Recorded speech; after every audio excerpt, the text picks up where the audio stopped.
Hi friends, வணக்கம். Welcome to sofa vlog. இன்றைக்கி நம்ம ரோட்டு கடை காளான் எப்படி செய்யறதுன்னு வீட்டிலேயே செய்யலாம் வாங்க. கடையில் வாங்குறத விட நமக்கு வீட்டிலேயே பசங்களுக்கு செஞ்சு கொடுத்தோம்னா நல்லது. நான் பாருங்கள், அரை கோஸ் எடுத்துருக்கேன். அதை நல்லா பொடி பொடியாக கட் பண்ணி வச்சுருக்கிறேன்.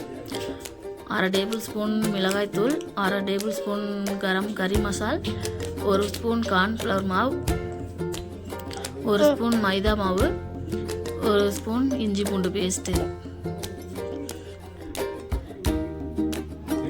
தேவையான அளவு உப்பு போட்டு நல்லா பிணைஞ்சிக்கலாம். கொஞ்சம் கொஞ்சமாக தண்ணி தெளித்து இது பண்ணிக்கலாம். இல்லைன்னா ரொம்ப தண்ணி ஆயிடுச்சுன்னா போடுறது நல்லா இருக்காது. பாருங்கள், இந்த அளவுக்கு நல்லா பிணைஞ்சி வச்சுக்கிட்டு கையிலேருந்து எடுத்து போட்டோம்னா நல்லா அழகாக உழுவணும். தேவையான அளவுக்கு எண்ணெய் ஊற்றி அதில் காஞ்சோனையும் நம்ம அதை பொரித்து எடுத்துக்கலாம்.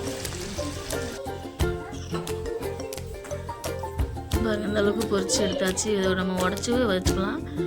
2 வெங்காயம் கட் பண்ணி வச்சுருக்கேன். வெங்காயம் போட்டு நல்லா தாளிச்சு விட்டு அதுக்கப்புறம் ஒரு ஸ்பூனு இஞ்சி பூண்டு பேஸ்ட்டு சேர்த்துக்குவோம். சோயா சாஸ் கொஞ்சம் சேர்த்துக்குவோம். நல்லா வணக்கி விட்டு அதுக்கப்புறம் டொமேட்டோ சாஸ் கொஞ்சம் சேர்த்துக்கலாம். இருந்தால் சேர்த்துக்கலாம், இல்லைன்னா விட்டுலாம்.